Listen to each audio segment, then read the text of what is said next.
Tahu nggak?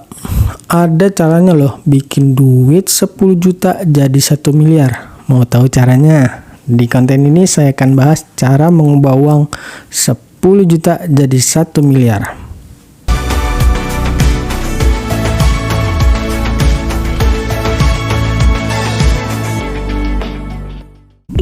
Halo, Haryo di sini. Ketemu lagi sama saya. Seperti biasa, saya akan membahas seputar investasi, pengelolaan keuangan, dan juga bisnis. Yang tujuannya tentu aja untuk bisa bebas finansial. Kali ini saya akan membahas tentang compound interest. Investasi merupakan salah satu cara untuk bisa kaya, meskipun bukanlah cara yang tercepat. Tetapi jangan hanya dibayangkan bahwa investasi itu artinya saham, karena ada banyak loh instrumen investasi lain selain saham. Sebut saja deposito, obligasi, reksadana, peer-to-peer lending, atau equity crowdfunding. Pada dasarnya investasi itu terbagi menjadi dua, yaitu active investing dan passive investing. Seseorang yang melakukan active investing harus punya pengetahuan dan kemampuan yang mencukupi, karena harus sering-sering memantau kinerja investasinya serta memiliki cukup banyak waktu untuk melakukan analisa. Salah satu yang termasuk dalam active investing adalah saham. Ketika kamu investasi saham, kamu memerlukan waktu untuk analisa. Jika kamu seorang investor, maka setidaknya kamu harus menganalisa laporan keuangan perusahaan. Sedangkan jika kamu seorang trader, maka kamu harus menganalisa chart. Dan baik itu investor maupun trader, kamu tetap memerlukan pengetahuan dan kemampuan khusus. Kalau kamu belum memiliki pengetahuan tentang saham, tapi pengen investasi saham, ya kamu jangan langsung all out, masuk pelan-pelan sambil terus belajar.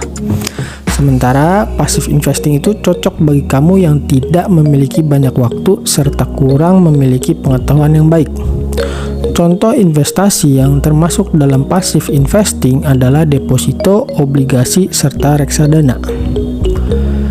Lalu gimana dengan kamu yang memiliki gaji UMR?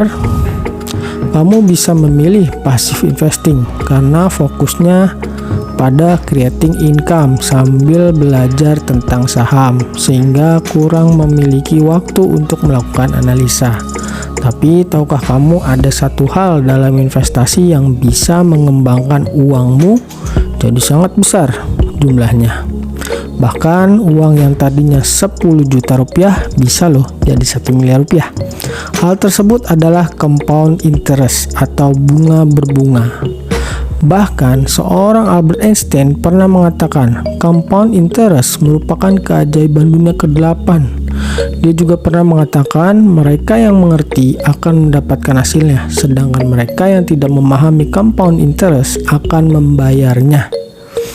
Misalnya, kalau kamu yang punya kartu kredit, terus pas tagihan datang, di lembar tagihan kan ada tuh biasanya keterangan tagihan minimal untuk bulan itu. Dan kamu merasa, wah enak banget ya, jumlah tagihan minimalnya kecil. Lalu kamu pun setiap bulannya hanya membayar tagihan minimalnya aja.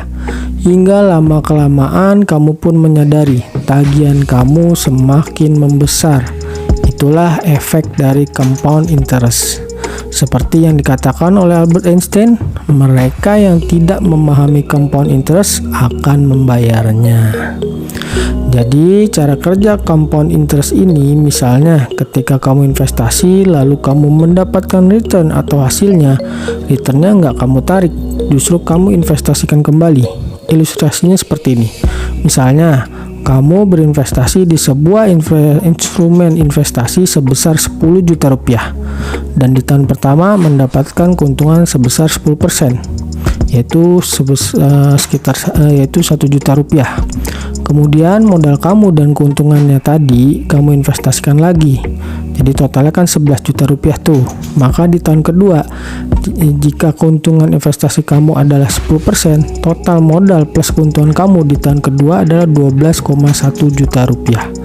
Maka itu Jika kamu bisa memahami konsep compound interest ini, maka kamu bisa memanfaatkan konsep ini untuk mengembangkan aset kamu. Contoh lain dari penerapan compound interest ini adalah ketika kamu diberikan pilihan. Pilihan pertama, kamu diberikan uang 10 miliar rupiah pada hari ini juga. Dan pilihan kedua, kamu diberikan uang 100 rupiah, tetapi bertambah 2 kali lipat selama 30 hari ke depan. Mana yang akan kamu pilih? Kalau kamu memilih pilihan pertama, maka kamu sama seperti kebanyakan orang. Tetapi tahukah kamu, jika kamu memahami benar konsep compound interest, maka kemungkinan besar kamu akan memilih pilihan yang kedua. Ketika kamu membandingkan, maka uang 10 miliar di 30 hari ke depan akan tetap menjadi uang 10 miliar jika uang tersebut kamu diamkan aja. Tapi kalau kamu memilih uang 100 rupiah, tahukah kamu jumlahnya di hari ke-30 itu berapa? Perhitungannya seperti ini. Di hari pertama, uang 100 rupiah tumbuh 2 kali lipat, jadi 200 rupiah. Lalu di hari kedua, uang 200 rupiah tumbuh 2 kali lipat menjadi 400 rupiah, dan seterusnya. Maka di hari ke-10, uang tadinya 100 rupiah jadi 102.400 rupiah. Uang tersebut kemudian terus tumbuh, dan di hari ke-20 uang tersebut jumlahnya menjadi 104 juta rupiah. Lalu pada hari ke-27, uang yang tadinya 100 rupiah tapi terus bertumbuh sebanyak 2 kali lipat setiap harinya, jumlahnya sekarang menjadi 13 miliar rupiah. Lalu berapakah jumlah uang di akhir hari ke-30? Jumlah uang yang tadinya hanya 100 rupiah telah bertumbuh menjadi sekitar 107 miliar rupiah. Dan itulah keajaiban dari compound interest, hingga seorang Einstein menyebutnya sebagai keajaiban dunia ke-8. Tapi itu hanya contoh, karena hampir mustahil menemukan tingkat return investasi yang bisa memberikan keuntungan 2 kali lipat setiap harinya. Karena itu, saya akan memberikan ilustrasi yang cukup dekat dengan kehidupan kita sehari-hari. Taruhlah misalnya kamu menginvestasikan uang sebesar 10 juta rupiah, dan uang itu hanya diinvestasikan sekali aja pada instrumen dengan rata-rata return per tahunnya adalah 15%. Berapakah total uang yang akan kamu dapatkan setelah 30 tahun? Menggunakan prinsip compound interest, maka total uang yang akan kamu dapatkan setelah 30 tahun adalah 662 juta rupiah lebih. Itu jika kamu hanya berinvestasi sekali di awal. Lalu gimana jika setiap tahun kamu investasi sebesar 10 juta rupiah? Maka jumlah seluruh investasi di tahun ke-30 adalah 3,8 miliar. Coba seandainya uang sejumlah itu hanya kamu tabung, maka di tahun ke-30 uangmu tetap 10 juta. Jika kamu setiap tahun menabung sebanyak 10 juta, ya di tahun ke-30 uangmu akan menjadi 300 juta rupiah. Jauh banget kan bedanya. Compound interest ini merupakan salah satu kelebihan dari investasi. Namun untuk melakukannya ada 3 fondasi dari compound interest ini, yaitu jumlah investasi kamu, tingkat return investasi, dan juga waktu. Semakin besar jumlah investasi dan return yang kamu dapatkan, serta semakin lama waktu yang kamu aplikasikan, maka akan semakin besar juga yang akan kamu dapatkan.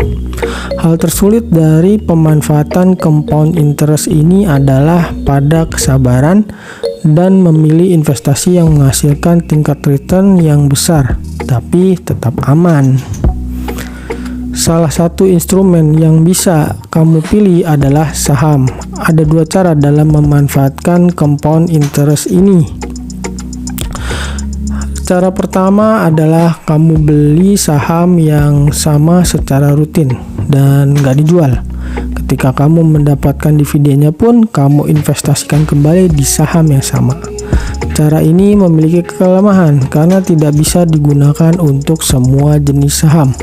Dan jika pilihan saham kamu itu salah, misalnya harga sahamnya nggak naik atau tidak memberikan dividen, maka kamu akan rugi secara waktu. Cara kedua adalah kamu pilih saham-saham value stock. Value stock merupakan saham-saham dengan fundamental yang bagus, tapi harganya masih di bawah harga wajar. Pilihlah saham yang bagus tapi dengan margin safety yang besar. Saat saham pilihan kamu mencapai nilai wajarnya, baru saham tersebut dijual. Kemudian hasil penjualannya serta dividennya kamu alokasikan lagi ke saham salah harga lainnya. Memang compound interest itu serasa seperti sebuah keajaiban dan cukup menggiurkan, tapi perlu pengetahuan lebih untuk menggunakannya. Kalau kamu memilih instrumen saham, itu kamu perlu belajar lagi. Selain itu, mulailah sedini mungkin, karena investasi itu perlu waktu. Dan satu hal lagi, dana kecil itu bukanlah masalah, karena dana kecil bisa bertambah semakin banyak setiap tahun. Ingatlah, jangan menunggu untuk kaya baru investasi, tetapi berinvestasilah supaya menjadi kaya, dan milikilah skill dan mindset yang benar. Oke, sampai di sini pembahasan tentang compound interest. Sampai jumpa di konten berikutnya. Dah.